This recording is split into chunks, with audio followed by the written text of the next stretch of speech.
A lo largo de la historia, algunos hechos reales parecen imposibles. En este episodio, exploramos 9 misterios que desafían toda lógica.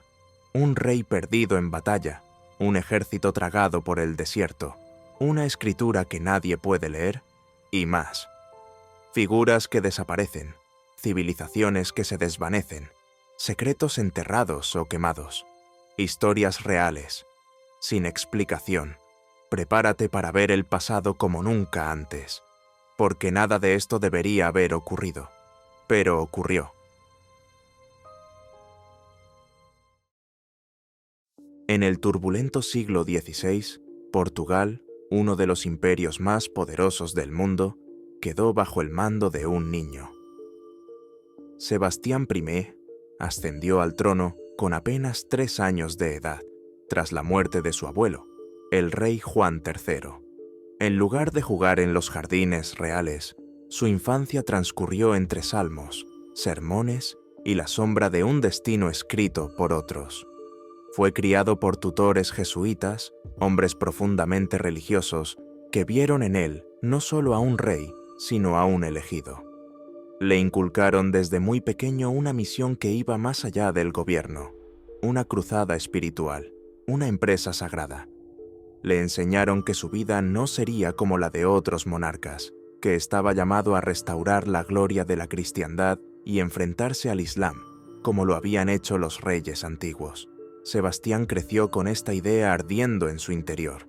No era simplemente un joven gobernante con ímpetu, era un creyente, casi un fanático, convencido de que Dios le había encomendado una misión.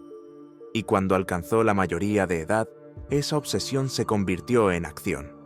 A los 24 años, desoyendo las advertencias de sus consejeros más veteranos, hombres que conocían bien los límites del poder, la diplomacia y la guerra, Sebastián decidió lanzarse a una campaña militar en el norte de África. No lo veía como una guerra común. En su mente, aquella expedición no era una operación política ni un esfuerzo por asegurar rutas comerciales.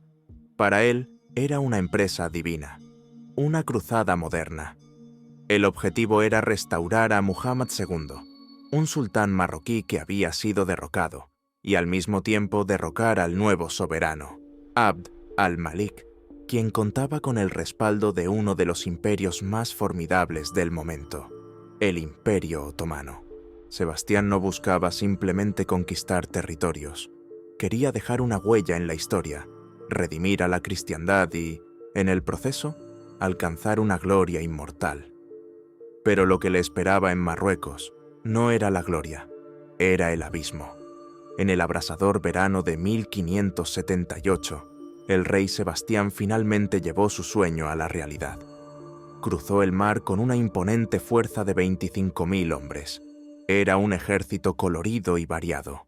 Nobles portugueses ataviados con armaduras brillantes, mercenarios europeos curtidos en batallas pasadas y contingentes marroquíes leales a Muhammad II, el sultán que buscaba recuperar su trono con la ayuda del joven rey.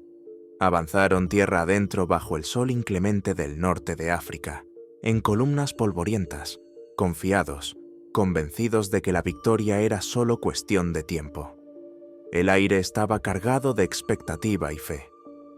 Para muchos, aquella marcha no era solo una invasión, era una procesión sagrada. Pero la realidad que los esperaba era brutal. Abd al-Malik, el soberano marroquí, no solo estaba preparado, contaba con un ejército más del doble de grande. Tenía unos 60.000 soldados a su disposición, entre ellos tropas otomanas bien entrenadas, equipadas con artillería moderna y disciplinadas en tácticas de combate que superaban por mucho a las fuerzas improvisadas de Sebastián. Mientras los portugueses soñaban con la cruzada, Abd al-Malik planeaba su aniquilación. El 4 de agosto, en las llanuras cercanas a Alcázar-Quibir, ambos ejércitos se encontraron. Fue un choque desigual. Desde los primeros instantes, la batalla fue un desastre para los portugueses. Un cañonazo certero impactó a uno de los comandantes clave de Sebastián, desorganizando el centro de su formación. En cuestión de minutos, la línea se deshizo. El terreno se convirtió en una trampa mortal. La caballería marroquí, veloz y coordinada, se desplegó por los flancos como una ola, cerrando el cerco con precisión devastadora. Lo que había comenzado como una ofensiva triunfal se transformó en un matadero. Los hombres de Sebastián luchaban rodeados, desorientados, sin órdenes claras. El humo, el polvo, los gritos, el estruendo de la artillería. El campo de batalla era un caos infernal. En medio de aquella carnicería, la élite de la nobleza portuguesa cayó como en una purga. Hombres con títulos, linajes e historia fueron derribados sin piedad. La flor de la aristocracia lusa fue arrancada en un solo día. Los pocos que no murieron en combate fueron hechos prisioneros. Se estima que alrededor de 15.000 hombres fueron capturados y vendidos como esclavos en mercados del norte de África. Muchos acabaron remando en galeras bajo el látigo de piratas berberiscos. De toda aquella gran cruzada, solo un puñado logró regresar a casa. Fue una derrota total, una catástrofe militar. Pero lo peor aún estaba por saberse. El rey había desaparecido. Sebastián fue visto por última vez en medio del fragor de la batalla, espada en mano, peleando cuerpo a cuerpo junto a sus hombres más cercanos. Testigos afirmaron que rechazó todas las oportunidades de retirarse. No quiso huir, no quiso rendirse. Luchó hasta el final como si realmente creyera que su destino no podía ser otro que la victoria o el martirio. Y entonces, simplemente, desapareció.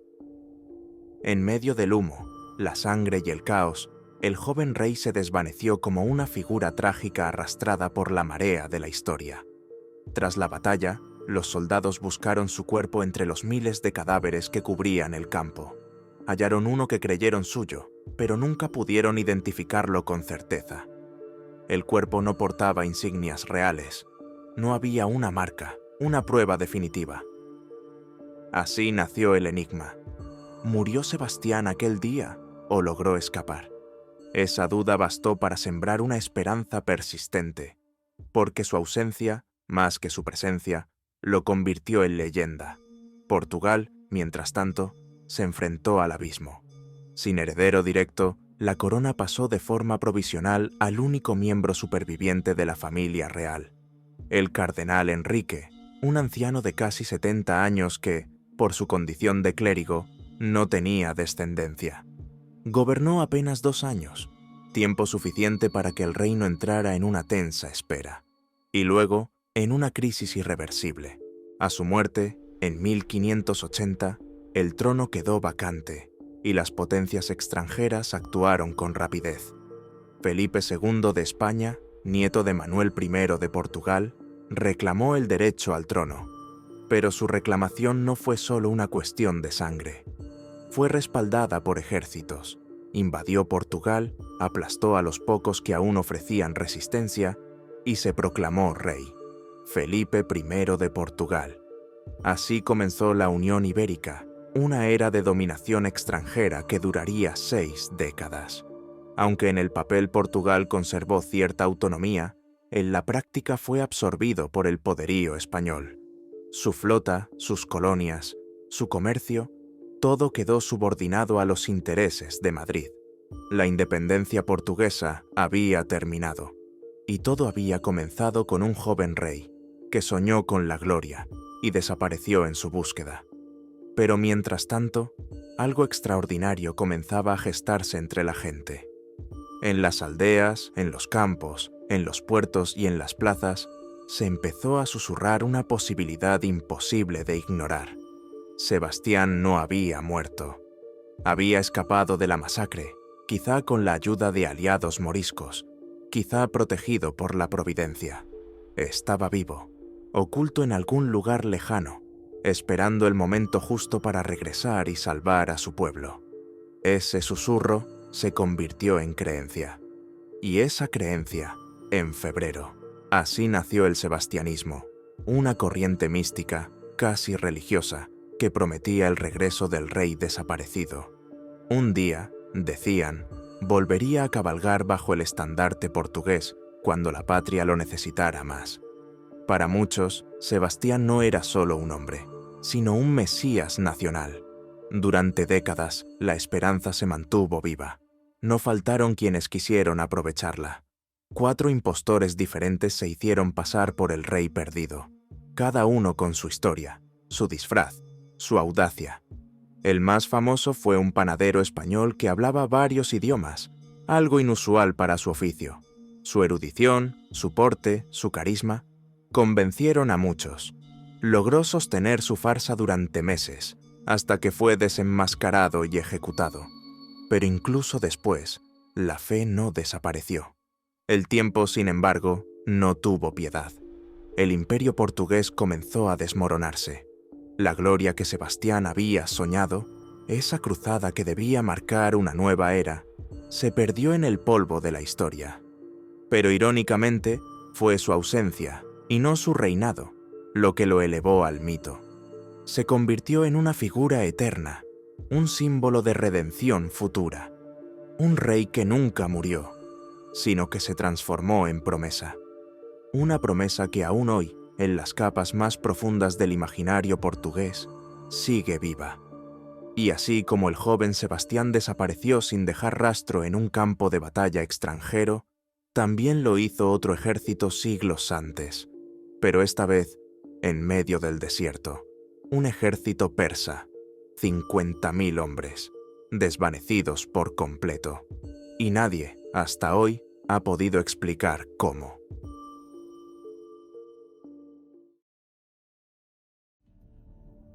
En el año 524 a.C., en el apogeo del poder persa, un rey tomó una decisión que resonaría a lo largo de los siglos como uno de los mayores enigmas de la historia antigua. Cambises II, hijo del legendario conquistador Ciro el Grande, había heredado no solo un vasto imperio, sino también la ambición de expandirlo aún más allá de los límites conocidos. Con mano firme y voluntad de hierro, logró lo que muchos consideraban imposible: conquistar Egipto, someter a los faraones y proclamarse a sí mismo como nuevo gobernante del Valle del Nilo. Pero para Cambises, la corona egipcia no era suficiente. El trono era solo el principio. Su conquista debía ser total, no solo política o militar, sino también espiritual, porque para consolidar su poder en una tierra milenaria como Egipto, debía enfrentarse no solo a los hombres, sino también a sus dioses. Fue entonces cuando fijó su atención en el oasis de Siwa, un lugar remoto en el corazón del desierto occidental, donde se encontraba uno de los centros espirituales más respetados del mundo antiguo, el oráculo de Amón. Este templo, consagrado a una de las deidades más importantes del panteón egipcio, era más que un santuario, era una autoridad. Incluso los grandes faraones consultaban sus visiones antes de tomar decisiones importantes, y siglos más tarde, incluso Alejandro Magno viajaría hasta allí para buscar la legitimidad de su reinado. Pero Cambises no buscaba aprobación divina, quería sometimiento. El motivo de su ataque exacto se ha perdido entre las arenas del tiempo. Algunas fuentes antiguas sugieren que el oráculo habría pronunciado una profecía contraria al dominio persa, desafiando la legitimidad de Cambises como faraón. Otras versiones indican que simplemente no podía tolerar ninguna fuente de poder espiritual que no estuviera bajo su control absoluto. Sea cual fuera la causa, la respuesta del monarca fue tan radical como inquietante. Ordenó una expedición militar, pero no una cualquiera. No se trataba de conquistar un bastión enemigo, ni de aplastar a un ejército rebelde. Esta vez, el objetivo era un lugar sagrado, un centro religioso, un símbolo. Y para destruirlo, envió a todo un ejército. Una fuerza completa, compuesta, según los relatos, por 50.000 hombres, partió hacia el desierto con la misión explícita de alcanzar el oasis de Siwa, destruir el templo de Amón y silenciar su voz para siempre. Nadie imaginó que ese ejército jamás volvería a ser visto. Un contingente de 50.000 soldados partió desde Tebas, la ciudad sagrada del Alto Egipto, bajo un sol inclemente y un cielo implacable. Avanzaban en formación, con estandartes al viento y víveres a cuestas, cruzando las dunas abrasadoras del Sahara. No era una campaña contra un enemigo armado, era una marcha destinada a borrar del mapa un símbolo espiritual, a imponer el dominio terrenal sobre lo divino. Su misión era clara: alcanzar el oasis de Siwa, reducir a escombros el templo de Amón y acallar para siempre la voz del dios que osaba desafiar el mandato del rey. Pero no llegaron, y más inquietante aún, nunca regresaron. La historia de su desaparición fue contada por el historiador griego Heródoto, siglos después. Según él, la columna avanzó con normalidad hasta el oasis de Karga, una de las pocas paradas conocidas en aquella ruta infernal. Allí descansaron, reabastecieron y se prepararon para el último tramo, una travesía directa a través de un desierto abierto, sin caminos marcados ni sombra alguna, hacia Siwa. Y fue entonces cuando la tierra los tragó. Heródoto describe cómo, mientras marchaban por esa llanura interminable, una tormenta de arena colosal emergió del horizonte. No una ráfaga común, sino un muro viviente de polvo y viento, como si el mismísimo Amón hubiera respondido al desafío de Cambises. La tormenta, cuenta, rugía como una criatura ancestral, levantando columnas de arena tan densas y pesadas que cegaban, asfixiaban y sepultaban todo a su paso. Nadie escapó. Ningún mensajero logró volver. Ninguna evidencia quedó. Ni una espada oxidada, ni una lanza astillada, ni un solo hueso. Para muchos, aquello fue un acto de justicia divina. Para otros, una advertencia sobre la arrogancia humana. Pero para los historiadores modernos, es un enigma que desafía toda explicación lógica. Porque, si realmente existió ese ejército y fue engullido por la tormenta, ¿dónde están sus restos? ¿Cómo puede una fuerza tan numerosa desaparecer sin dejar ningún rastro tangible? La historia del ejército perdido de Cambises no solo sobrevive por el relato de Heródoto, sino porque, hasta hoy, nadie ha podido probar que no ocurrió. Y eso la convierte en uno de los misterios más desconcertantes del mundo antiguo. Durante siglos, esta historia fue repetida una y otra vez, como una advertencia contra la arrogancia de los poderosos, como un recordatorio del castigo divino que cae sobre aquellos que desafían lo sagrado, o como símbolo del dominio absoluto de la naturaleza sobre los designios del hombre. La tormenta, en ese relato, no era solo arena y viento, era juicio, pero con el tiempo surgió algo más que reverencia o asombro. Surgió la duda. ¿Puede realmente un ejército de decenas de miles de hombres desaparecer sin dejar absolutamente nada atrás? ¿Ni un casco corroído por el tiempo? ¿Ni los restos de una carreta o un fragmento de armamento? La lógica moderna comenzó a cuestionar la narrativa de Heródoto, conocido por su afición a lo dramático y por entremezclar historia con mitología. ¿Había exagerado? ¿O directamente había contado una fábula? ¿Y si todo había sido una cortina de humo para encubrir una derrota militar o una rebelión interna? Con esas preguntas en mente, arqueólogos y aventureros modernos han dedicado años, incluso vidas, a buscar respuestas. En la década de 1930, intrépidos exploradores europeos penetraron las vastas extensiones del desierto egipcio, siguiendo viejas rutas comerciales, mapas antiguos y relatos locales. Pero no encontraron más que dunas interminables y silencio. En los años 80, los avances tecnológicos permitieron una nueva ofensiva. Se utilizaron vuelos de reconocimiento y los primeros radares terrestres, rudimentarios. Una generación de científicos esperanzados creyó que la tecnología abriría lo que la arena había sellado, pero el desierto, implacable, no reveló sus secretos. En las últimas décadas, la esperanza se trasladó al espacio. Imágenes satelitales de alta resolución escanearon el desierto en busca de patrones anómalos, de marcas lineales, de concentraciones que pudieran sugerir restos humanos o estructuras enterradas. Algunas zonas prometían algo, pero cada expedición posterior regresaba con las manos vacías. Sí, se han hallado huesos dispersos. Sí, han aparecido objetos metálicos antiguos, pero nunca suficientes, nunca agrupados, nunca lo bastante contundentes como para confirmar que allí estuvo un ejército completo. Ninguna evidencia ha logrado cerrar el caso. El misterio sigue abierto, y como toda gran desaparición inexplicable, lo que no se encuentra, lo que no se explica, termina alimentando algo mucho más poderoso que la historia: el mito.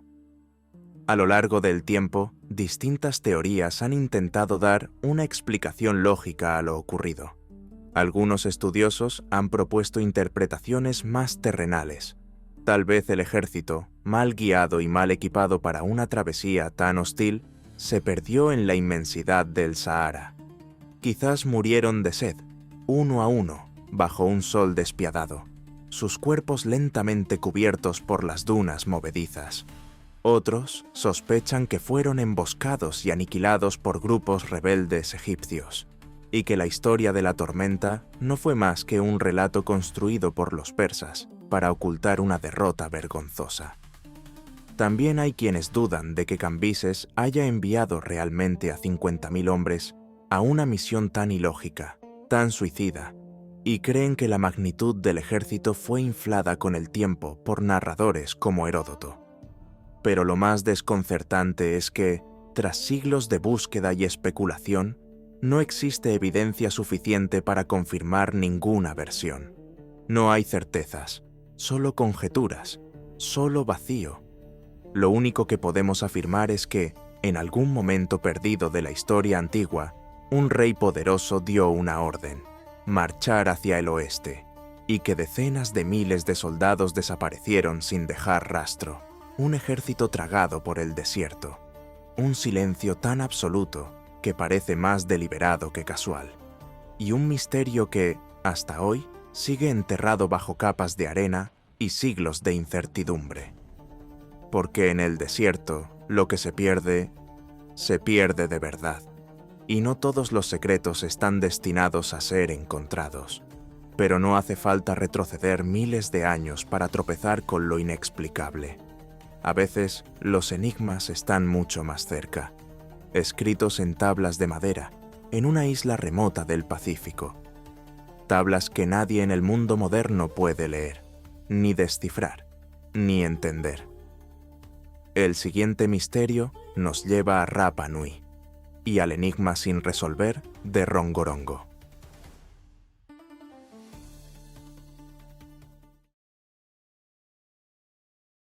En el corazón más remoto del Océano Pacífico, donde las aguas parecen extenderse eternamente en todas direcciones y el cielo se funde con el horizonte, emerge una pequeña porción de tierra aislada, solitaria, casi imposible: Rapa Nui, conocida mundialmente como Isla de Pascua. Está situada a más de 3.000 kilómetros de cualquier costa continental, lo que la convierte en uno de los lugares habitados más aislados del planeta. Pero su lejanía geográfica no es su único enigma. Rapa Nui es famosa por sus enigmáticas estatuas de piedra, los moais, colosos silenciosos que vigilan la isla desde hace siglos, alineados frente al mar como testigos de un pasado que nunca ha sido del todo comprendido. Pero detrás de esas figuras majestuosas hay otro misterio, quizá aún más profundo, más difícil de abordar, más cargado de preguntas sin respuesta. Un misterio tallado, no en piedra volcánica, sino en madera. Una escritura ancestral, un código perdido, un lenguaje que, hasta el día de hoy, nadie ha logrado descifrar. Esa escritura se llama Rongorongo y es considerada por muchos como uno de los mayores enigmas lingüísticos de la humanidad. Un sistema de símbolos grabados con precisión, distribuidos en líneas ordenadas que parecen contar una historia, pero que nadie, absolutamente nadie en el mundo moderno, puede leer. Lo que hace aún más fascinante y frustrante este enigma es que surgió en un lugar completamente aislado del resto del mundo, sin influencia conocida de otras culturas, sin contacto previo con sistemas de escritura externos. Rongorongo representa, potencialmente, uno de los escasísimos casos en la historia en los que una civilización desarrolló su propia forma de escritura de manera independiente. Una escritura olvidada, una voz extinguida, un legado que, por ahora, permanece en silencio. Las primeras noticias de esta forma de escritura desconcertante llegaron en el siglo XIX, cuando los ecos de la modernidad europea empezaban a tocar incluso los rincones más remotos del planeta.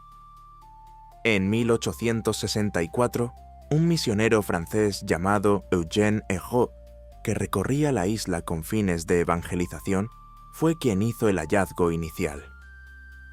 Mientras visitaba las viviendas locales, observó algo que lo intrigó profundamente. Muchas de las familias conservaban tablas de madera cubiertas de extraños signos, grabados con notable precisión. No eran decoraciones sin sentido. Tampoco parecían símbolos religiosos evidentes. Había un orden, una intención, un ritmo, algo que sugería estructura. Se trataba de líneas grabadas en relieve, distribuidas de forma meticulosa, que recorrían las tablillas de extremo a extremo. Los símbolos eran variados: figuras humanas estilizadas, aves, peces, formas geométricas, espirales, manos, ojos, criaturas fantásticas. Algunos signos se repetían con una cadencia casi matemática. Era evidente que no eran simples adornos. Lo que tenía entre manos era algo más, algo que intentaba transmitir un mensaje. Herrault anotó su hallazgo, pero no comprendió su magnitud. Y lo más desconcertante vino después. Cuando preguntó a los ancianos sobre el significado de las tablas, algunos le respondieron que sus abuelos sabían leerlas, que hubo un tiempo, no tan lejano, en que ciertos hombres de sabiduría, iniciados en antiguas tradiciones, eran capaces de interpretar aquellos glifos como si fuesen palabras. Eran guardianes de un conocimiento que, en silencio, había comenzado a desvanecerse. Pero para 1864 ya era demasiado tarde. Las generaciones que sabían leer rongorongo habían desaparecido o sido silenciadas. La combinación de esclavismo, enfermedades traídas por los europeos y la acción sistemática de las misiones cristianas había devastado la cultura oral y espiritual de la isla.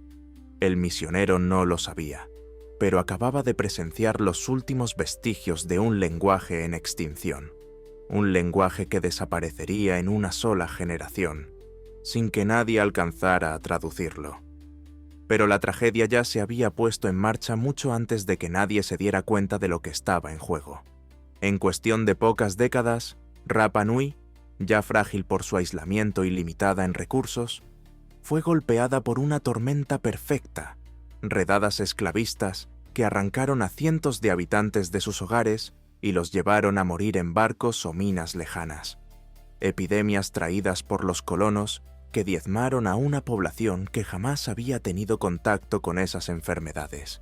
Y finalmente, misiones religiosas, que con buenas intenciones o no, arrasaron con los restos de una cultura que consideraban pagana.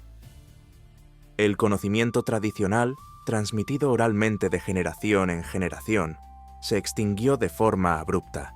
Los sabios, los ancianos, los guardianes del saber, desaparecieron. Algunos fueron asesinados, otros llevados lejos. Los pocos que quedaban vivos dejaron de enseñar, por miedo, por presión o simplemente porque ya no había quien los escuchara. Para cuando los lingüistas europeos finalmente comenzaron a estudiar con seriedad las misteriosas tablillas de rongorongo, ya era demasiado tarde. Las voces que podían haber revelado su significado se habían apagado. No quedaba nadie que pudiera leerlas. No existía ya el contexto, ni la memoria, ni la clave que uniera símbolo con sonido. Hoy en día, apenas sobreviven unas pocas piezas auténticas, unas 2 docenas de tablillas dispersas por museos en Viena, Londres, París, Santiago de Chile, Honolulu, todas custodiadas tras vitrinas de vidrio, silenciosas, esperando que alguien logre entenderlas. Y pese a más de siglo y medio de esfuerzos, con estudios clásicos, métodos comparativos, inteligencia artificial y análisis matemáticos, Rongorongo sigue sin ser descifrada. Cada intento tropieza con la misma barrera, sin una piedra de Rosetta, sin textos bilingües, sin hablantes vivos. Es como tratar de resolver un rompecabezas con casi todas las piezas faltantes. Una escritura que aún no revela su voz, una historia que permanece encerrada en símbolos y que tal vez nunca vuelva a ser leída. Rongorongo es, en todos los sentidos, un caso extraordinario. Su singularidad no radica solo en sus formas visuales, sino en el hecho de que no guarda relación alguna con ningún otro sistema de escritura conocido. No comparte raíces con alfabetos, ideogramas ni pictogramas de ninguna cultura vecina o remota.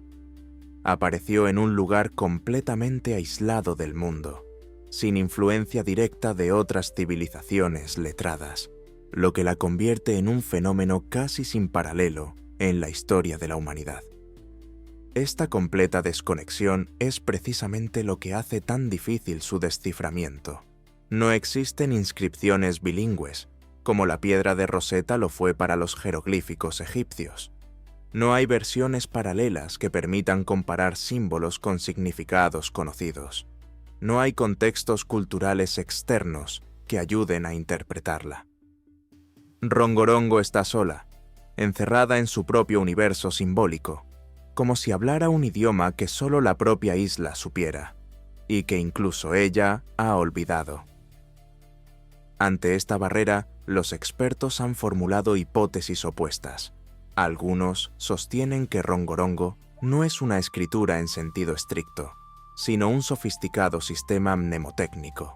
Bajo esta teoría, los símbolos no representarían palabras o sonidos, sino ideas clave que permitían a los sabios recordar cantos rituales, relatos mitológicos o líneas genealógicas durante ceremonias orales. Sería un arte del recuerdo, no de la lectura.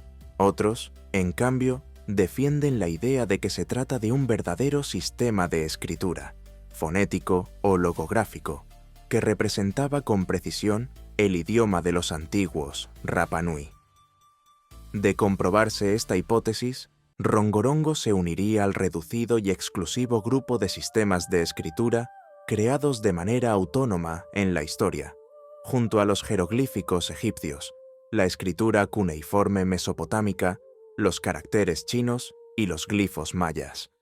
Sería la prueba de que los habitantes de Rapa Nui no solo erigieron colosos de piedra, sino que también fueron capaces de concebir un lenguaje escrito desde cero, en total aislamiento. Un logro asombroso, que quizás ya nadie pueda volver a comprender. Un descubrimiento de esa magnitud tendría implicaciones profundas. No solo pondría a Rapa Nui en el mapa como cuna de una invención independiente de la escritura, sino que también obligaría a repensar cómo y por qué las sociedades humanas desarrollan sistemas complejos de registro simbólico. Modificaría los modelos sobre la evolución cultural, la cognición colectiva y el aislamiento geográfico. Haría tambalear la idea de que la escritura surgió únicamente en grandes centros de civilización conectados por comercio o conquista. En 1958, un filólogo alemán llamado Thomas Bartel hizo lo que muchos consideraron el primer gran avance en el estudio de Rongorongo. Al analizar una de las tablas, logró identificar una posible secuencia que parecía representar un calendario lunar. La disposición de ciertos glifos y su repetición cíclica coincidía con las fases de la luna. Era una señal alentadora. Al menos parte del sistema podía estar vinculado a observaciones astronómicas y a un uso práctico dentro de la vida ritual o agrícola de los antiguos habitantes de la isla. Pero fuera de ese descubrimiento puntual, el sistema se mantuvo esquivo. La inmensa mayoría de las hipótesis formuladas desde entonces han sido conjeturales. No hay consenso ni verificación posible. Y el problema no es solo su complejidad, sino también su escasez. El corpus sobreviviente contiene unos 15.000 glifos, lo cual, en términos lingüísticos, es extremadamente limitado. Con tan pocos textos, y sin contexto cultural vivo, resulta casi imposible establecer reglas gramaticales firmes o patrones de sintaxis confiables. Cada intento por descifrar rongorongo tropieza con el mismo muro: la falta de claves externas y la imposibilidad de probar, más allá de toda duda, cualquier interpretación propuesta. El sistema parece cerrado sobre sí mismo como una lengua atrapada en ámbar, visible pero inaccesible, fascinante pero muda. En los últimos años, los avances tecnológicos han ofrecido nuevas esperanzas. Algoritmos de inteligencia artificial y modelos estadísticos computacionales han sido aplicados al análisis de rongorongo. Estos sistemas han detectado patrones de repetición, secuencias que podrían ser gramaticales o contextuales, e incluso estructuras que sugieren organización interna. Pero esos hallazgos, aunque valiosos, no han bastado, porque identificar un patrón no es lo mismo que entenderlo. Para traducir un idioma perdido, no alcanza con contar símbolos. Es necesario entrar en el mundo mental de quienes lo usaban, comprender su cosmovisión, su lógica, su relación con el entorno, su manera de pensar. Y eso, por ahora, sigue fuera de nuestro alcance. Rongorongo no es solo un misterio arqueológico, es también un mensaje involuntario, una advertencia silenciosa sobre lo efímero que puede ser el conocimiento, sobre cuán fácil es que una cultura, por rica y avanzada que sea, pierda su lenguaje, su memoria, su historia, si se rompe la cadena de transmisión. Bastó una sola generación sin enseñarlo, un corte en la herencia oral, para que ese sistema desapareciera, y con él una parte irrecuperable del alma de un pueblo. Hoy, las tablas sobreviven como reliquias sagradas de un idioma muerto. Descansan en vitrinas de museos en París, Viena, Londres o Santiago. No hablan, no se quejan, solo esperan. Y mientras lo hacen, siguen siendo uno de los pocos vestigios materiales de una civilización que alguna vez escribió, sin que nadie pueda leerla. Pero los secretos de culturas antiguas no solo se pierden en símbolos. A veces se ocultan bajo la tierra, en relatos transmitidos de boca en boca. Y en las montañas del este de América, un pueblo indígena aún recuerda a unos extraños habitantes que estaban allí mucho antes que ellos. Eran pálidos, vivían bajo tierra y no podían mirar al sol. La siguiente historia nos lleva a las montañas Apalaches y a la leyenda de los Moonate People. Pero los secretos antiguos no solo se ocultan en tablillas ni esperan en vitrinas polvorientas. A veces se entierran en la tierra misma, bajo siglos de silencio, disimulados entre piedras, raíces y colinas. Otras veces se esconden en las montañas, no en forma de escrituras o estatuas, sino como ecos que sobreviven en la memoria oral de los pueblos. En las profundidades boscosas de los montes Apalaches, una cadena montañosa que atraviesa el este de Estados Unidos, sobrevive una leyenda inquietante. Los pueblos indígenas, en particular los Cherokee, hablaban de unos seres peculiares, extraños, que vivían en la región mucho antes de su llegada. Los llamaban los Moonate People. Según la tradición, eran una raza de piel pálida y ojos tan sensibles que no soportaban la luz del sol. Salían solo de noche y vivían en estructuras subterráneas, ocultos bajo la tierra. La historia cuenta que cuando los Cherokee llegaron a esas tierras, encontraron a los Muneyed ya establecidos, pero no convivieron. Pronto estalló un conflicto, y los recién llegados, aprovechando una noche de luna llena, cuando la claridad impedía a los Muneyed ver bien, los atacaron y los vencieron. Después de eso, aquellos seres desaparecieron. Algunos creen que fueron exterminados. Otros dicen que huyeron más al norte o que se replegaron aún más bajo la tierra. Lo más inquietante es que esta leyenda, registrada por colonos y gobernadores en el siglo XVIII, no es un caso aislado. Varias culturas indígenas del este de América conservan relatos sobre seres subterráneos, sensibles a la luz, que hablaban lenguas extrañas y construyeron estructuras de piedra antes de desaparecer. ¿Ficción mitológica? ¿Recuerdo distorsionado de migraciones antiguas? ¿O tal vez un vestigio confuso de un contacto prematuro con pueblos venidos de más allá del océano? La historia de los Moon Age People no tiene respuestas definitivas, solo preguntas, y una extraña persistencia en el tiempo, como si algo o alguien se negara a ser olvidado. Pero no todos los misterios del pasado implican pueblos ocultos o civilizaciones perdidas. A veces, el mayor enigma está en la figura de un solo hombre, uno que no dejó nada escrito, y cuya existencia, siglos después, aún divide a los estudiosos. La siguiente historia gira en torno al pensador más influyente de la antigüedad, y al debate sobre si Sócrates fue realmente quien creemos que fue.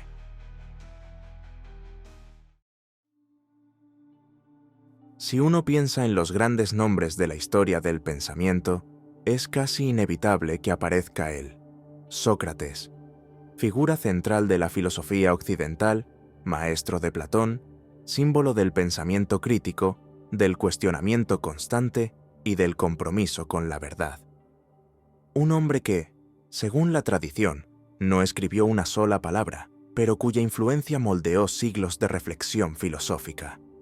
Su método, basado en el diálogo y la mayéutica, se presenta como el inicio de una nueva forma de pensar, de buscar respuestas no en los dioses o en la tradición, sino en la razón y en la conciencia individual. Su figura se ha convertido en el arquetipo del sabio humilde, del maestro incorruptible que prefirió morir antes que traicionar sus principios. Sin embargo, hay un problema que, desde hace tiempo, incomoda a historiadores y filósofos por igual. Un problema que lanza una sombra sobre todo lo que creemos saber sobre los orígenes del pensamiento occidental. ¿Y si Sócrates nunca existió? ¿Y si esa figura emblemática, ese modelo de virtud y racionalidad, no fue más que una construcción literaria? Un personaje inventado para dar forma a ideas más profundas, para ilustrar conceptos, para dramatizar dilemas filosóficos. ¿Y si, en lugar de ser el padre del pensamiento crítico, fue una invención del pensamiento mismo? Una voz creada por otros para servir a fines mayores, o para dotar de autoridad moral a un nuevo orden intelectual. Porque si el filósofo más famoso de todos los tiempos no fue más que una ficción, ¿qué queda entonces de los cimientos sobre los que se ha construido toda una tradición? Lo que sabemos de Sócrates proviene, casi exclusivamente, de los textos de otros. No hay testimonios directos, ni documentos escritos por su propia mano. No redactó tratados, no dejó cartas, ni fundó una escuela que preservara su legado de forma sistemática. Todo lo que ha llegado hasta nosotros sobre su pensamiento, su carácter, incluso sobre su muerte, lo conocemos a través de tres fuentes principales: Platón, Jenofonte y Aristófanes. Platón, su discípulo más célebre, lo coloca en el centro de sus diálogos como un interlocutor brillante, profundo, casi intocable. En sus textos, Sócrates se convierte en un símbolo de la búsqueda de la verdad, un modelo de integridad ética y filosófica. Jenofonte, en cambio, ofrece una versión más terrenal, la de un hombre sensato, casi conservador, más preocupado por la virtud práctica que por las grandes abstracciones metafísicas. Y Aristófanes, el comediógrafo, lo retrata de forma completamente distinta, como un bufón arrogante, un sofista ridículo que flota en las nubes, literalmente, desconectado de la realidad y obsesionado con ideas absurdas. 3 retratos, 3 versiones contradictorias, un sabio iluminado, un moralista pragmático y un charlatán ridículo. ¿Cómo puede una figura histórica proyectar imágenes tan dispares? Ahí comienza el misterio, y también la sospecha. Para algunos estudiosos modernos resulta difícil creer que una sola persona pudiera generar representaciones tan divergentes si realmente hubiese tenido una presencia pública tan marcada. La hipótesis más provocadora sostiene que el Sócrates que conocemos es una construcción literaria, un personaje moldeado por Platón para encarnar su propio pensamiento en proceso de evolución, un dispositivo narrativo, una voz prestada para filosofar con fuerza dramática. Si esta idea es cierta, entonces muchas de las ideas atribuidas a Sócrates, la ignorancia como principio de sabiduría, el método dialéctico, la búsqueda interior de la verdad, no serían enseñanzas suyas, sino de Platón, y Sócrates, más que un maestro histórico, sería un ideal ficticio, el filósofo perfecto que nunca existió fuera de los libros. Algunos han sugerido que el Sócrates de Platón nunca existió tal como lo conocemos, que el sabio sereno, que guía con preguntas, que enfrenta la muerte con calma y que representa la conciencia crítica por excelencia, no fue más que una construcción filosófica, una herramienta literaria al servicio de un discurso.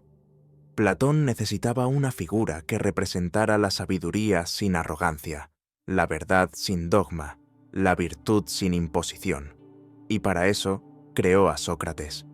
Otros, un poco más conciliadores, aceptan que pudo haber existido un Sócrates real, pero afirman que ha sido transformado hasta la irreconocibilidad por la narrativa de sus discípulos y detractores, que hubo un hombre, quizás un pensador popular de Atenas, que debatía en las plazas y molestaba a los poderosos con sus preguntas, pero que esa figura histórica fue absorbida, reinterpretada y finalmente convertida en un símbolo, más que en un ser humano. Un símbolo que se prestó a todo, a la ética, a la política, a la pedagogía, incluso al martirio filosófico. Este debate no es un juego de eruditos, ni una simple curiosidad académica. Tiene implicaciones profundas, porque si Sócrates no existió, o si su pensamiento no fue el que nos han contado, entonces las raíces mismas de la tradición filosófica occidental estarían asentadas sobre una figura ambigua, tal vez imaginaria. No estaríamos siguiendo a un maestro real, sino a una voz inventada, a un personaje tan idealizado que dejó de ser histórico para volverse mítico. Y eso obligaría a mirar con otros ojos no solo a Sócrates, sino también a Platón, a Aristóteles, a todo el edificio intelectual que se erigió a partir de esa figura. ¿Cuánto de lo que creemos saber sobre los orígenes del pensamiento racional es una construcción retórica? ¿Cuántos otros pilares de nuestra cultura podrían estar sostenidos por relatos más simbólicos que reales? Porque si el filósofo más famoso de todos los tiempos es una invención, ¿qué tanto del pasado que reverenciamos es en realidad literatura disfrazada de historia? Y sin embargo, ese posible mito ha funcionado durante siglos, ha trascendido su contexto original y se ha instalado en el corazón mismo de nuestra cultura. Ha inspirado a generaciones de pensadores, científicos, artistas y políticos. Ha sido el símbolo universal del individuo que se atreve a cuestionar, a dudar, a desafiar las ideas establecidas, incluso cuando esas preguntas lo conducen al exilio, al rechazo o a la muerte. Porque, según la historia que hemos heredado, Sócrates fue juzgado por corromper a la juventud y por no reconocer a los dioses de la ciudad. Acusado por atenienses que temían su influencia, condenado por un jurado popular, se negó a huir o a retractarse. Aceptó su destino con una calma estoica, bebió la cicuta y murió, fiel a su conciencia y a su filosofía. ¿Fue eso historia o teatro? ¿Fue una vida real o una idea tan poderosa que se volvió más real que la vida? Tal vez nunca lo sabremos. Tal vez Sócrates fue un hombre, una leyenda o ambas cosas al mismo tiempo. Pero esa duda, esa grieta en la certeza histórica, nos obliga a mirar el pasado con ojos nuevos, a preguntarnos cuántas de las figuras que veneramos son carne y hueso, y cuántas son construcciones cuidadosamente elaboradas, cuántos símbolos nos guían sin que sepamos si alguna vez existieron. Y mientras el mundo antiguo nos deja enigmas envueltos en bronce y pergaminos, hay otros misterios más recientes que también se resisten al olvido. Algunos ocurrieron ante cientos de testigos, en plena luz del día, con documentos, fotografías, y aún así siguen sin resolverse, como el caso de un hombre convertido en leyenda en vida, un piloto temido y admirado por sus enemigos, que reinó en los cielos durante la Gran Guerra. Su nombre era Manfred von Richthofen, pero el mundo lo conoció como el Barón Rojo. Murió en combate, pero un siglo después, aún nadie puede decir con certeza quién lo derribó. Nuestra siguiente historia se eleva por los cielos de 1918, en plena Primera Guerra Mundial, donde las leyendas vuelan con alas rojas y caen envueltas en misterio.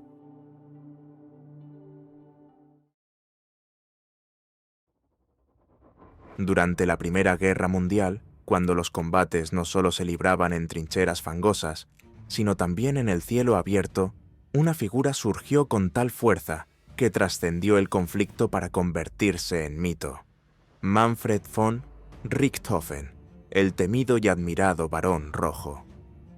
Era joven, de linaje noble, criado en una familia prusiana con profundas raíces militares. Su presencia imponía respeto tanto en tierra como en el aire, no solo por su destreza como piloto, sino por la aura casi caballeresca que lo rodeaba. Representaba un tipo de guerrero diferente, uno que combatía con honor, precisión y frialdad. En una guerra que se caracterizó por el horror impersonal de las ametralladoras y el gas venenoso, von Richthofen parecía pertenecer a una era anterior, una donde el duelo individual aún tenía valor simbólico. Su avión, un triplano Fokker pintado de rojo intenso, era más que una simple máquina de guerra, era una declaración.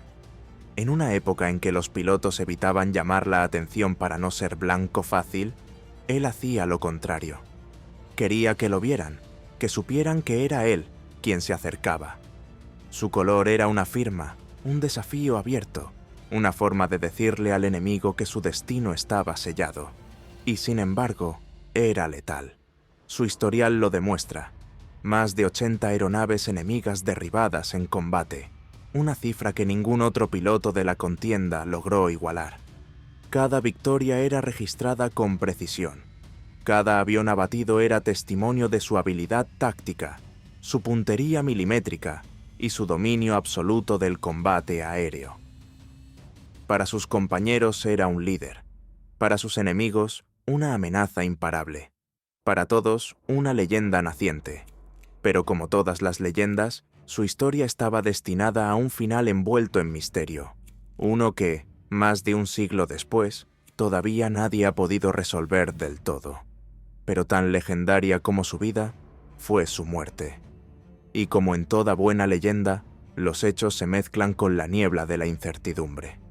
A pesar del tiempo transcurrido, nadie puede explicar con certeza qué ocurrió en los últimos minutos del Barón Rojo. Era el 21 de abril de 1918, un día claro sobre el norte de Francia. Von Richthofen patrullaba el cielo con otro piloto alemán cuando identificó a un joven canadiense, el teniente Wilfrid May, volando a baja altura. Inexperto y nervioso, May huía en línea recta, una decisión que facilitaba la persecución. Richthofen, fiel a su estilo agresivo, rompió la formación y se lanzó tras él, cruzando la línea del frente, adentrándose en territorio enemigo. Fue una maniobra temeraria, incluso para alguien de su nivel. Al volar tan bajo, quedaba expuesto al fuego antiaéreo aliado, a las ametralladoras de las trincheras y a los rifles desde el suelo. Pero su instinto era su mayor arma, y hasta entonces nunca lo había traicionado.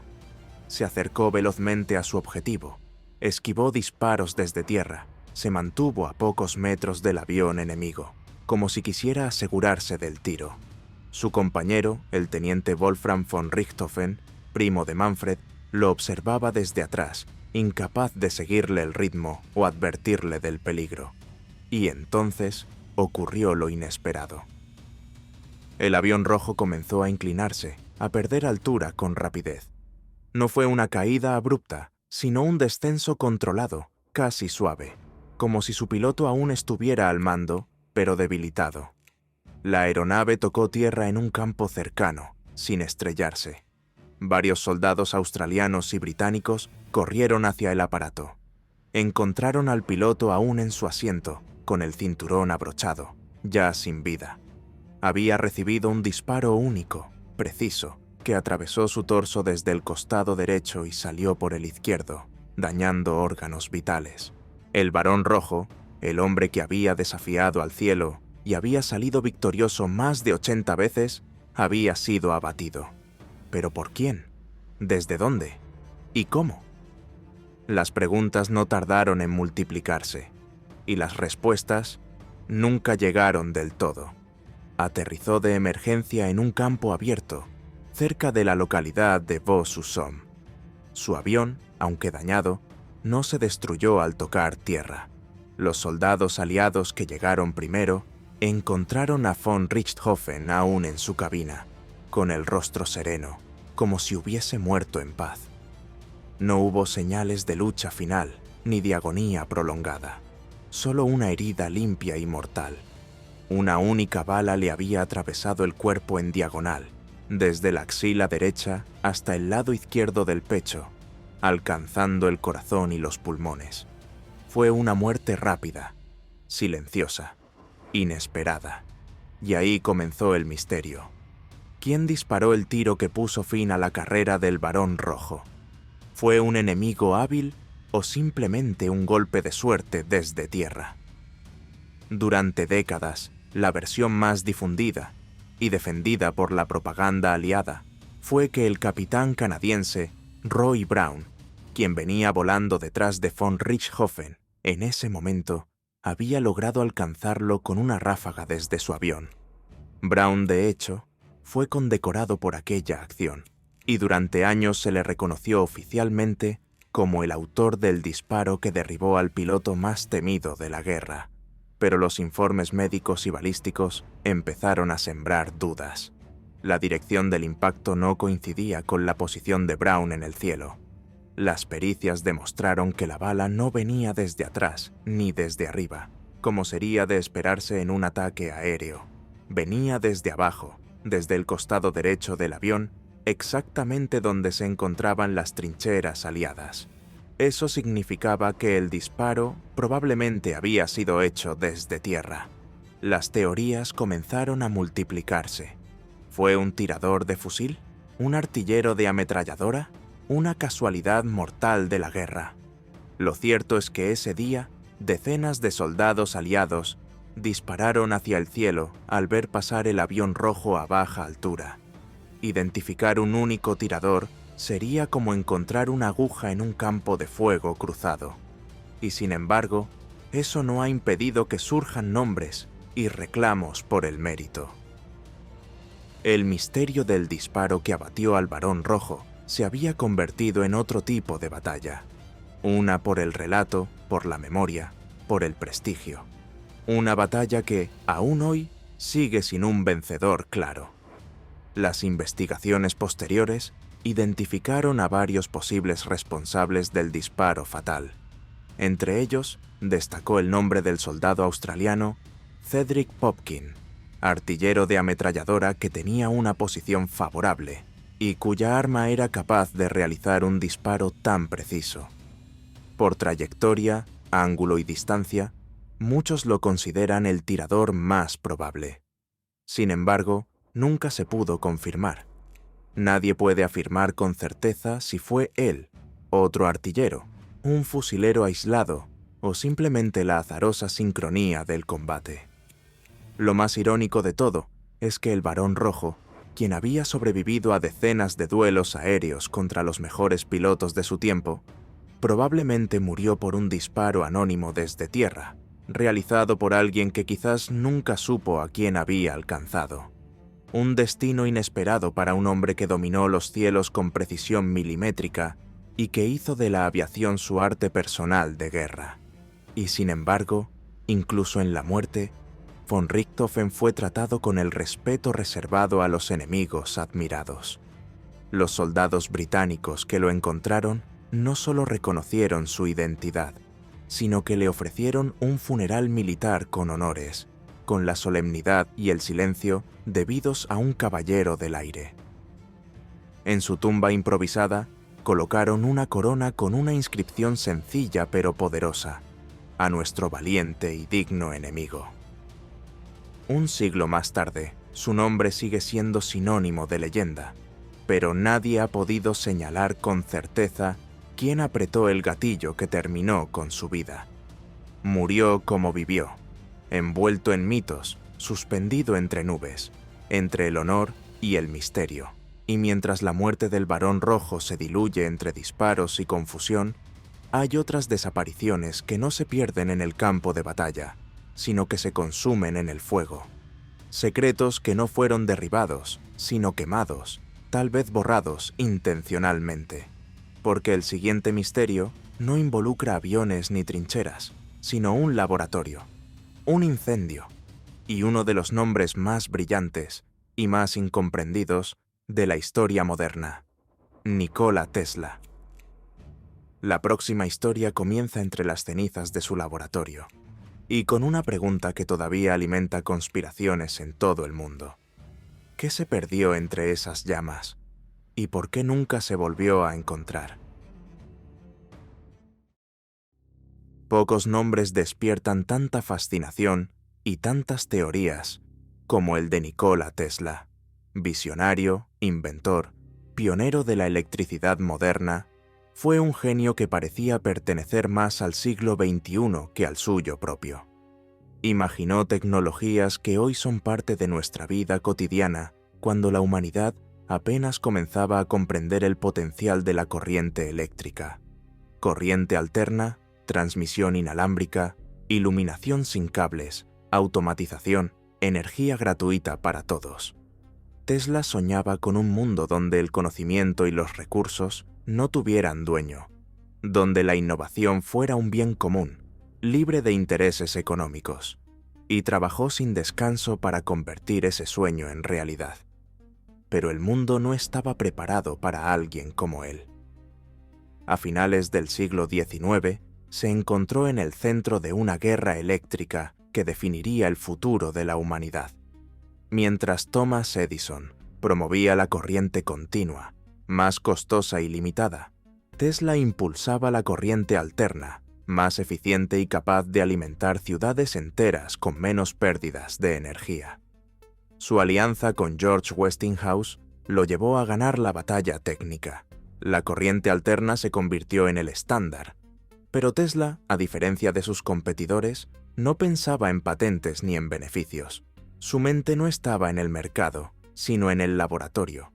Para él, el dinero era un medio, nunca un fin, y eso lo convirtió en una figura incómoda en un mundo dominado por magnates e intereses industriales. Su laboratorio en Nueva York era un reflejo de su mente, caótico, vibrante, lleno de aparatos en apariencia imposibles. Había bobinas que generaban descargas eléctricas espectaculares, motores sin escobillas, transmisores que enviaban señales a distancia y planos de sistemas de energía sin cables que aún hoy desafían a los ingenieros modernos. Allí, entre humo, chispas y papeles cubiertos de ecuaciones, Tesla daba forma a ideas que el mundo aún no comprendía. Pero tanta genialidad, sin protección ni respaldo económico, lo dejaba vulnerable, y el golpe que vendría sería devastador. Hasta que, un día, todo ardió.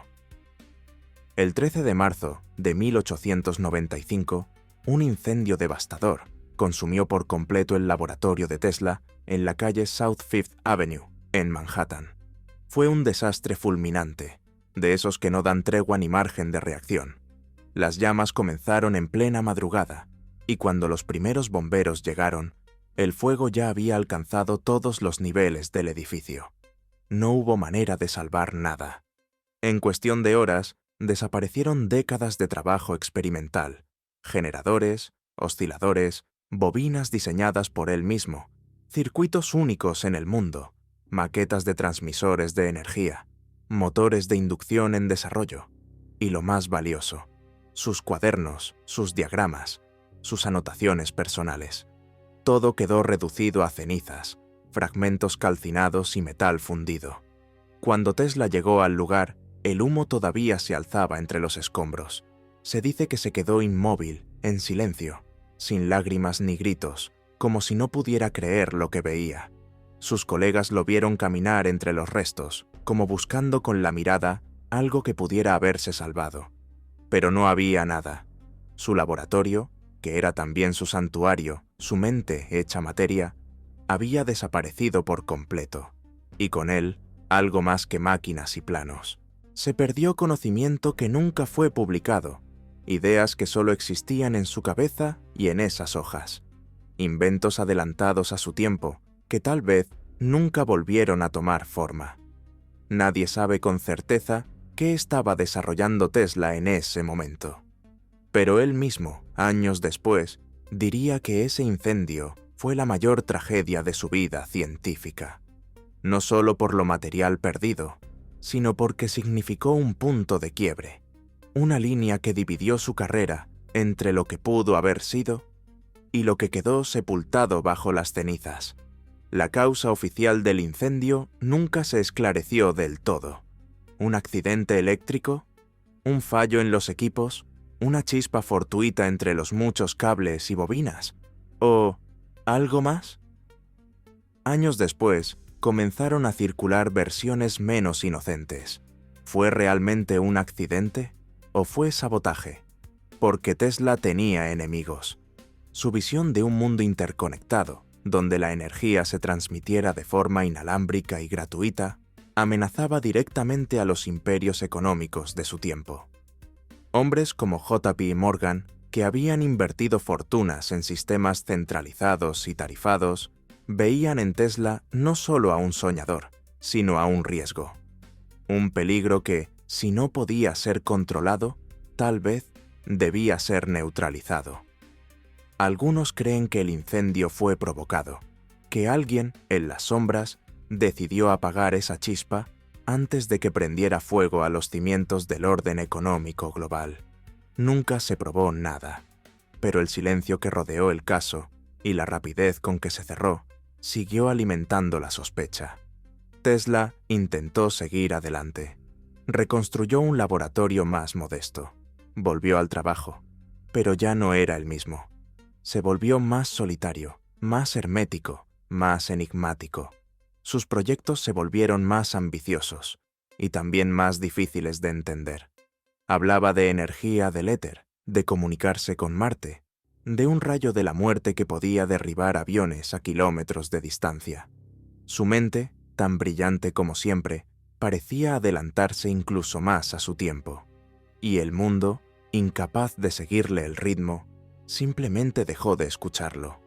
Murió solo, en 1943, en la habitación 3327 del Hotel New Yorker. Pobre, olvidado, rodeado de papeles que muy pocos podían interpretar. Pero entonces ocurrió algo inesperado. Apenas se supo de su muerte, el FBI intervino. Agentes confiscaron sus documentos, incautaron sus cuadernos y aparatos. Muchos de esos archivos fueron clasificados como confidenciales. Décadas después, algunos se desclasificaron, pero muchos otros permanecen ocultos. ¿Qué había en esas hojas? ¿Prototipos funcionales? ¿Ideas que podrían haber revolucionado la energía o las comunicaciones? ¿O eran solo sueños sin base científica?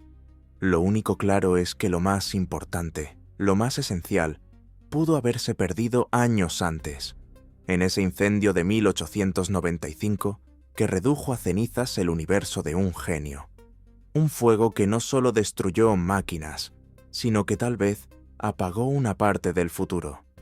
Y mientras las llamas devoraban su legado en Nueva York, a miles de kilómetros, en el corazón de los Balcanes, algo comenzaba a emerger desde la tierra.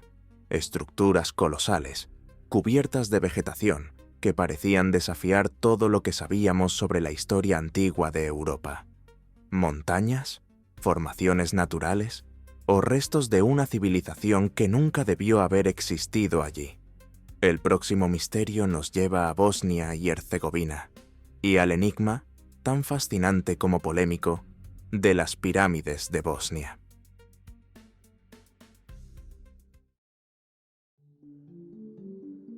En el tranquilo valle de Visoko, en el corazón de Bosnia y Herzegovina, se alzan colinas que durante siglos parecieron parte del paisaje común, onduladas, verdes, cubiertas de árboles y pasto, sin nada que llamara demasiado la atención. Durante generaciones, los habitantes del valle vivieron a su sombra sin sospechar que, quizás, esas formas suaves escondían algo más que tierra y piedra. Pero todo cambió a comienzos del siglo XXI, cuando un hombre observó lo que otros no habían visto. Ese hombre era Semir Osmanagic, un empresario bosnio-estadounidense con una profunda fascinación por las civilizaciones antiguas, los megalitos y los enigmas de la historia. En 2005, de regreso en su país natal, Osmanagic subió a una colina llamada Visochica, donde se alzaban los restos de una antigua ciudadela medieval. Lo que captó su atención, sin embargo, no fue la ruina, sino la forma de la colina misma. Demasiado simétrica, demasiado precisa, demasiado perfecta. Las pendientes estaban orientadas con sorprendente regularidad. Sus lados formaban triángulos casi idénticos. Su cima apuntaba al cielo como una aguja vegetal cubierta por siglos de vegetación. Y entonces lanzó una afirmación que cambiaría todo. Esa colina no era natural, era una pirámide, una estructura artificial, monumental, milenaria, y según él, la más grande del mundo. La declaración no tardó en causar una verdadera conmoción. Si Osmanagic tenía razón, aquello implicaría que en el corazón de Europa se alzaba una civilización perdida, anterior a Egipto, anterior a Sumeria. Una cultura capaz de construir con una escala y una precisión que la historia oficial jamás había registrado en esa región. Lo que parecía una simple colina cubierta de árboles podría ser la clave para reescribir el pasado de todo un continente. Según Osmanagic, no se trataba simplemente de una pirámide más. La pirámide del Sol, como él la llamó, superaba en altura incluso a la Gran Pirámide de Giza, alcanzando más de 220 metros desde su base. Y lo más asombroso era que no estaba sola. A su alrededor, identificó un conjunto de colinas con características similares, que bautizó con nombres igualmente simbólicos: la pirámide de la luna, del dragón, del amor y de la tierra. Juntas formaban lo que describió como un complejo piramidal interconectado, con túneles subterráneos que las unían, pasadizos laberínticos, cámaras ocultas y un diseño que, según él, respondía a una lógica astronómica y energética avanzada. El anuncio desató una auténtica tormenta mediática. Pronto, periodistas, curiosos, turistas y voluntarios de todo el mundo llegaron al valle de Visoko. Bajo la dirección de Osmanagic, comenzaron excavaciones que, según los informes del proyecto, revelaron bloques megalíticos perfectamente encajados, estructuras lineales talladas en roca y un sistema de túneles, al que llamaron Ravne, que se adentraba por kilómetros bajo la tierra. Las cámaras subterráneas parecían haber sido talladas deliberadamente, y algunos de los megalitos hallados en el interior contenían símbolos aún sin descifrar. Lo más desconcertante, según los defensores del proyecto, era la detección de anomalías electromagnéticas en la cima de la pirámide del Sol. Una emisión constante de una onda ultrasónica de 28 kHz, que parecía surgir verticalmente desde la cima hacia el cielo, como si fuera una especie de antena energética. Además, imágenes satelitales mostraban líneas rectas, bordes y formas triangulares que reforzaban la impresión de que no eran simples colinas naturales, sino estructuras artificiales, cubiertas por siglos de sedimentos y vegetación. Pero mientras el entusiasmo crecía entre el público y los medios, la comunidad científica fue implacable en su respuesta. Numerosos arqueólogos, geólogos y expertos en prehistoria de Europa y del mundo emitieron comunicados rechazando la interpretación de Osman-Agich. Afirmaron que las colinas eran formaciones naturales, resultado de procesos geológicos comunes en la región, como la estratificación de sedimentos, la erosión y la fractura de capas de roca. Los túneles, decían, no eran más que galerías mineras de épocas recientes, quizás del siglo XIX o principios del XX. Los bloques megalíticos eran, según estos especialistas, piedra arenisca segmentada de forma natural. Los académicos más críticos calificaron el proyecto de pseudociencia y advirtieron sobre el riesgo de destruir verdaderos restos arqueológicos, como las ruinas medievales que sí se hallan en la cima de Visochica, en la búsqueda de una civilización que para ellos nunca existió. Pero lejos de detenerse, el proyecto continuó. Financiado con donaciones, turismo y voluntarios, el sitio se convirtió en un centro alternativo de exploración histórica. Mientras la Academia Oficial lo condenaba, miles de personas viajaban a Visoko cada año en busca de respuestas o de energía espiritual, porque para muchos, lo que ocurre allí va más allá de la arqueología. Las críticas fueron tan duras como persistentes. Universidades europeas y organizaciones arqueológicas internacionales calificaron el proyecto de fraude pseudocientífico y solicitaron formalmente que se detuvieran las excavaciones. El argumento era claro: más allá de la validez de la hipótesis, se estaba poniendo en riesgo patrimonio histórico real, como los restos de fortalezas medievales y tumbas antiguas que sí habían sido documentados por estudios académicos. Para muchos, las acciones del equipo de Osman-Agich estaban dañando de forma irreversible un terreno arqueológicamente valioso en nombre de una fantasía sin fundamento. Pero Osman-Agich no se detuvo. Con fondos propios, donaciones privadas, ventas de entradas y la ayuda de cientos de voluntarios que llegan cada año desde distintas partes del mundo, el proyecto ha seguido creciendo. Excavaciones, visitas guiadas, mediciones de energía, eventos de sanación piramidal. Todo forma parte hoy del ecosistema que se ha creado en torno al sitio. Él lo llama el mayor sitio arqueológico activo del mundo y asegura que apenas se ha explorado una fracción de lo que ocultan esas colinas. Y así, Visoko se ha convertido en un lugar donde ciencia, espiritualidad, turismo y misterio se entrelazan, generando tanto fascinación como controversia. Para sus críticos, todo esto es una ilusión colectiva, una mezcla de fe, marketing y desinformación que ha encontrado un público dispuesto a creer en lo imposible.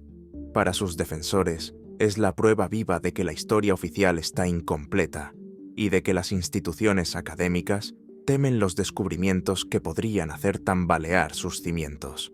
Y para muchos otros, escépticos, curiosos, viajeros, las pirámides de Bosnia siguen siendo una pregunta abierta, un lugar donde las certezas se desdibujan. Porque si esas colinas no son naturales, entonces todo lo que sabemos sobre los orígenes de la civilización europea podría estar equivocado. Y si lo son, ¿por qué su geometría parece tan precisa? ¿Por qué siguen emitiendo pulsos de energía? ¿Por qué, con cada año que pasa, el misterio no disminuye, sino que se intensifica? Quizás, como tantas veces en la historia, lo importante no es la respuesta, sino la inquietud que despiertan las preguntas. Y mientras Visoko sigue alimentando debates sobre el pasado remoto, otra historia, mucho más reciente, permanece sin resolver. No involucra civilizaciones perdidas ni estructuras milenarias, sino un hecho concreto, brutal, y tan enigmático como cualquier ruina antigua: el asesinato de un líder político en plena calle, frente a testigos y sin culpable. El próximo misterio nos lleva a la fría noche de Estocolmo, en 1986, cuando un hombre cayó abatido por una bala y un país entero se quedó esperando justicia. La siguiente historia: el asesinato de Olof Palme. Era la noche del 28 de febrero de 1986, en Estocolmo, Suecia.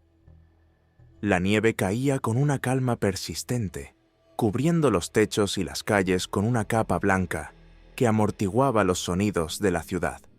Hacía frío, pero no era una noche especialmente distinta a cualquier otra de invierno. La capital sueca, acostumbrada al orden y la rutina, se preparaba para un fin de semana más.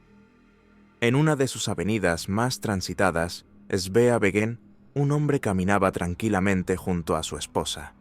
Iban sin escolta, sin seguridad personal, sin ningún tipo de protección. A simple vista, nadie imaginaría que ese hombre era el primer ministro de Suecia, Olof Palme. Habían ido al cine como cualquier pareja, sin anuncio oficial, sin comitiva. Salieron poco después de las 11 de la noche y decidieron regresar caminando a casa, como lo habían hecho tantas veces antes. Para Palme, ese gesto no era temerario, sino un reflejo de su manera de vivir y de gobernar, con cercanía, con confianza en la gente, con la convicción de que en Suecia no había enemigos invisibles al acecho. Pero esa noche sí lo sabía. A las 11:21 p.m., cuando cruzaban la intersección entre Sveavägen y Tunnelgatan, un hombre se aproximó sigilosamente desde atrás. En cuestión de segundos, sacó un arma y disparó 2 veces. La primera bala impactó con precisión en la espalda de Palme, perforándole órganos vitales. La segunda, disparada casi de inmediato, rozó a su esposa, Lisbeth, sin causar heridas graves. El atacante no dijo una palabra, no se detuvo. Dio media vuelta y escapó por un pasaje oscuro, perdiéndose entre las calles nevadas. Olof Palme cayó al suelo. Lisbeth gritó pidiendo ayuda. Varias personas se acercaron, confundidas, tratando de entender qué había pasado. Una ambulancia llegó pocos minutos después, pero ya era demasiado tarde. El primer ministro murió antes de llegar al hospital. En apenas unos segundos, la vida política de un país se había detenido, y Suecia despertó a una nueva era, una en la que incluso allí, incluso en esa democracia ejemplar, el poder podía ser abatido con una pistola en plena calle. Suecia, una nación conocida por su estabilidad, su neutralidad, su baja criminalidad, quedó paralizada. El país que se enorgullecía de no necesitar escoltas para sus dirigentes, que veía la política como un ejercicio civilizado y abierto, se enfrentaba de golpe a una realidad que parecía ajena. Era el primer asesinato político de alto perfil en su historia moderna. Y no solo conmocionó a su población, el mundo entero observaba con incredulidad. ¿Quién querría matar a Olof Palme? ¿Y por qué? ¿Qué podía haber detrás de un acto tan violento en un lugar tan pacífico? Lo que vino después fue una de las investigaciones más caóticas y prolongadas de la historia europea reciente. La policía sueca se encontró ante un desafío que jamás había enfrentado. Las primeras horas fueron confusas, las primeras decisiones improvisadas. El lugar del crimen no fue preservado adecuadamente. Las descripciones del atacante eran vagas, las pistas se multiplicaban y se contradecían. Pronto llegaron los rumores, las teorías, las presiones mediáticas. La policía recibió miles de llamadas, cientos de posibles testigos, decenas de sospechosos. Se ofreció una recompensa millonaria, pero la avalancha de información no condujo a la verdad, sino a un laberinto cada vez más enmarañado. Hubo detenciones, interrogatorios, reconstrucciones fallidas. Se siguieron líneas de investigación que no llevaban a ningún lado, y mientras tanto, el vacío crecía.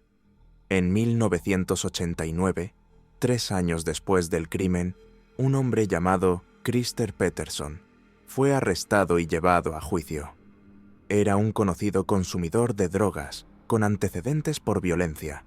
Uno de los testigos principales, Lisbeth Palme, lo identificó como el atacante.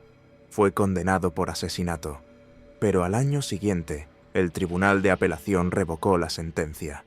No había pruebas materiales, ni arma, ni un móvil claro. La identificación de Lisbeth, hecha en condiciones poco rigurosas, fue considerada poco fiable. Pettersson quedó libre. Durante años, su nombre siguió asociado al crimen, pero más por falta de otras respuestas que por evidencia firme. La justicia sueca nunca logró cerrar el caso con certeza, y con el paso del tiempo, la verdad se volvió más borrosa. Las teorías no tardaron en multiplicarse. La falta de una narrativa clara alimentó las conjeturas de todo tipo. Algunas apuntaban a grupos de extrema derecha suecos, que veían en Palme un símbolo de traición nacional por su postura crítica hacia el militarismo y su cercanía con movimientos progresistas. Otras teorías se dirigieron hacia servicios secretos extranjeros. La CIA, por sus críticas a la política exterior estadounidense, la KGB, por su papel ambivalente en la Guerra Fría, e incluso la policía sudafricana del apartheid, a la que Palme había denunciado abiertamente en foros internacionales. También se mencionaron redes de traficantes, conspiraciones internas y hasta posibles errores de identidad. Cada nueva hipótesis parecía más improbable que la anterior, pero también más necesaria ante el vacío de respuestas reales. Con el paso de los años, el asesinato de Olof Palme se convirtió en mucho más que un crimen político. Se volvió un símbolo del fracaso institucional, una herida abierta en la memoria colectiva sueca. Nadie confiaba ya en que el caso pudiera resolverse. Las generaciones que crecieron después del atentado conocieron el nombre de Palme más por su asesinato que por su legado político, y ninguna figura pública volvió a caminar sola por las calles de Estocolmo. El modelo sueco de apertura, cercanía y confianza se quebró esa noche, y nunca volvió a ser el mismo. En 2020, más de 3 décadas después del asesinato, la Fiscalía sueca decidió cerrar oficialmente el caso. La conclusión fue inesperada, pero para muchos, decepcionante. Se señaló como autor al diseñador gráfico Stig Engström, un testigo que desde el inicio había estado cerca de la escena del crimen, conocido por los medios como el hombre de Skandia. Engström había sido interrogado varias veces, pero nunca considerado sospechoso formal. Se suicidó en el año 2000. La Fiscalía, al no poder llevarlo a juicio, presentó la versión como definitiva.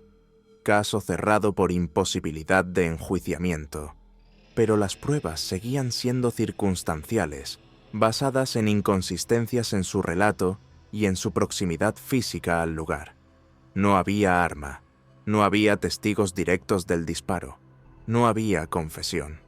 Solo un cierre administrativo para un expediente que, en la práctica, sigue tan abierto como el día en que comenzó. Pero la declaración no convenció a todos. Las pruebas seguían siendo circunstanciales. No había arma, no había testigos directos, solo reconstrucciones, suposiciones, inferencias. Y así, el crimen que paralizó a Suecia sigue envuelto en sombras. Un líder progresista, defensor de los derechos humanos, asesinado en plena calle, un país que aún busca respuestas, y un caso que, pese al paso del tiempo, se niega a morir del todo, porque algunos misterios no necesitan siglos para instalarse en la historia. A veces basta una bala, una noche de invierno, y un silencio que nunca termina. Y mientras los archivos de Estocolmo se llenaban de documentos sin cierre claro, otros enigmas han sobrevivido no entre papeles, sino grabados en piedra, en glifos tallados, en símbolos que nadie ha logrado descifrar, escrituras olvidadas, de civilizaciones que hablaron y fueron ignoradas. En la siguiente y última historia, regresamos a las profundidades del tiempo. donde el lenguaje se convierte en misterio y el misterio en advertencia. La siguiente historia: las escrituras imposibles.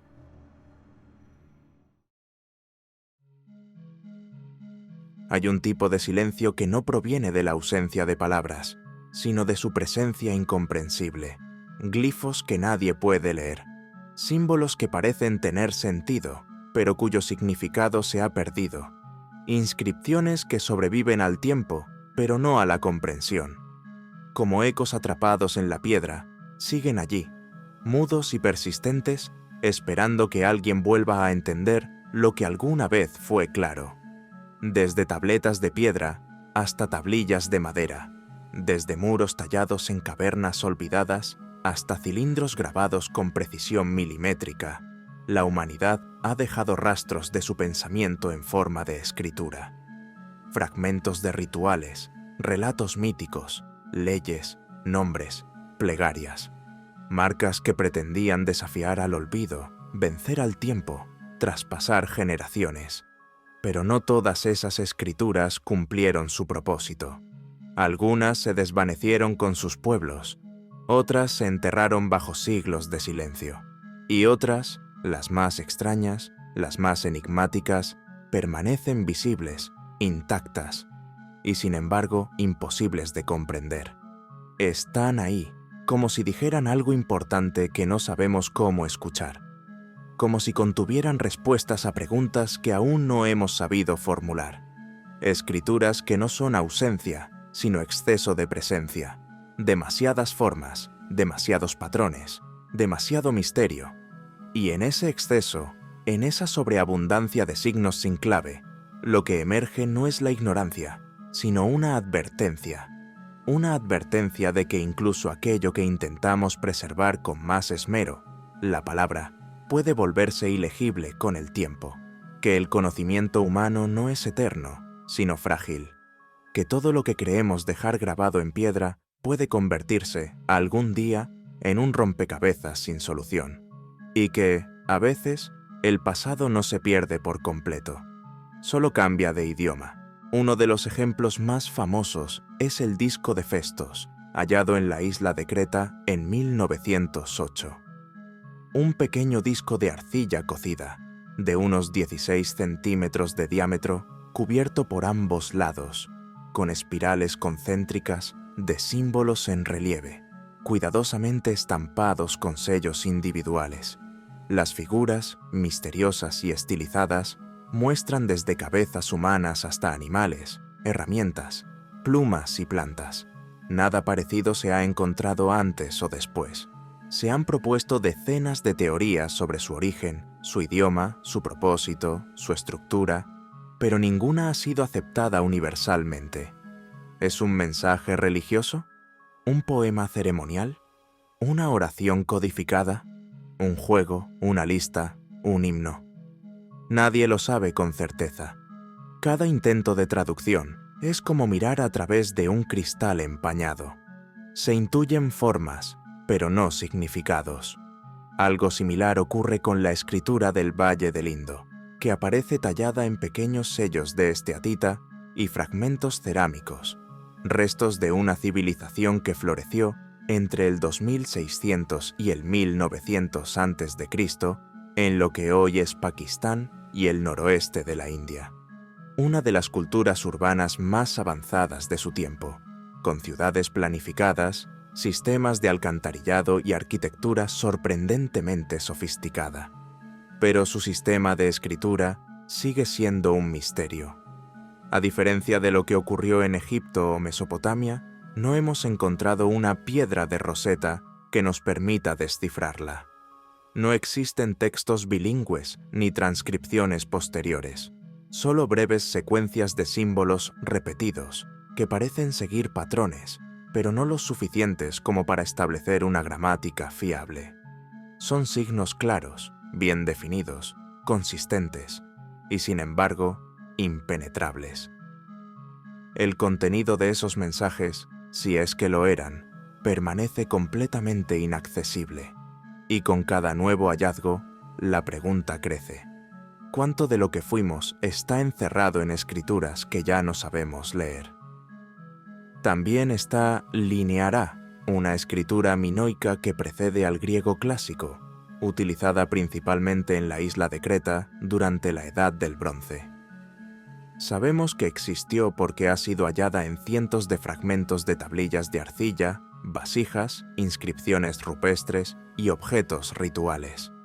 Sabemos que tenía un uso administrativo, contable, incluso religioso, pero lo que no sabemos, lo que aún no hemos logrado, es leerla. No se ha encontrado ninguna traducción, ningún texto paralelo que nos permita entenderla. Y por eso, cada trazo sigue siendo una línea muda, una voz sin eco. Las formas están ahí, las repeticiones, los contextos, pero sin una clave, todo es sombra, todo es conjetura. Lineara sigue sin abrirse, como una puerta sin cerradura. En otros casos, el misterio no está tanto en la escritura misma como en la imposibilidad de su origen. Como ocurre con el manuscrito Voynich, quizá el texto más desconcertante jamás descubierto. Un libro de unas 240 páginas, encuadernado en pergamino, cubierto de ilustraciones y escrito en un idioma completamente desconocido. Las letras, si es que lo son, no se parecen a ningún alfabeto conocido. No se repiten según ninguna estructura lingüística habitual. Y las ilustraciones no ayudan. Muestran plantas que no existen en la naturaleza, mapas de lugares irreconocibles, diagramas astronómicos imposibles y mujeres desnudas interactuando con mecanismos inentendibles. El manuscrito ha pasado por las manos de criptógrafos del ejército, filólogos, historiadores del arte, lingüistas computacionales. Incluso ha sido analizado por algoritmos de inteligencia artificial. Ninguno ha podido traducir una sola línea con certeza. Su datación por carbono lo ubica en el siglo XV, pero su contenido parece desafiar cualquier contexto histórico. Algunos creen que es una gran falsificación medieval, una elaborada broma para confundir a futuros eruditos. Otros están convencidos de que se trata de una forma de lenguaje real, concebida por una mente que operaba fuera de las convenciones, ya fuera por genialidad o por aislamiento, y ahí permanece, como una provocación al intelecto humano, como una burla al poder del lenguaje. Una obra que parece escrita para ser leída, pero que nadie ha podido entender. Un mensaje sin destinatario, una voz lanzada al vacío. ¿Y si muchas de estas escrituras fueran más que información? ¿Y si fueran advertencias, legados ocultos, ecos de un conocimiento que el tiempo no ha destruido del todo, pero que nuestra propia desconexión cultural nos impide escuchar? Porque el lenguaje no es solo un conjunto de signos, es identidad, es historia viviente, es el puente invisible que une generaciones, mitos, descubrimientos, errores y esperanzas. Cuando una lengua muere, no solo se pierden palabras, se pierde una forma de ver el mundo, una estructura mental, una sensibilidad única. Y cuando esa lengua muerta está grabada en piedra, el silencio es aún más profundo, porque alguien la talló con la convicción de que sería leída, que resistiría siglos, que su mensaje encontraría ojos futuros capaces de entender, pero no los encontró, no todavía. Y así, esas escrituras permanecen, en vitrinas polvorientas, en los muros de templos abandonados, en túneles, en museos, en cuevas ocultas, esperando, no con urgencia, no con desesperación, solo esperando, porque el pasado no siempre grita, a veces susurra, y si no aprendemos a escuchar esos susurros, si no recuperamos la humildad de no entender y la paciencia de intentar, corremos el riesgo de olvidar lo que nunca llegamos a conocer. Quizás entre esos símbolos perdidos esté la clave de algo esencial, quizás no, pero lo que sí es seguro es que estos misterios antiguos nos recuerdan algo profundamente humano, que siempre hemos querido dejar huella y que siempre hemos temido ser olvidados. Gracias por acompañarnos en este recorrido por los enigmas del pasado. Si te apasionan los misterios, la historia y los secretos aún sin respuesta, suscríbete al canal, activa la campanita y déjanos tu comentario. ¿Cuál de estas historias te sorprendió más? ¿Y cuál crees que algún día se resolverá? Nos vemos en el próximo viaje al pasado. Hasta entonces, sigue preguntando.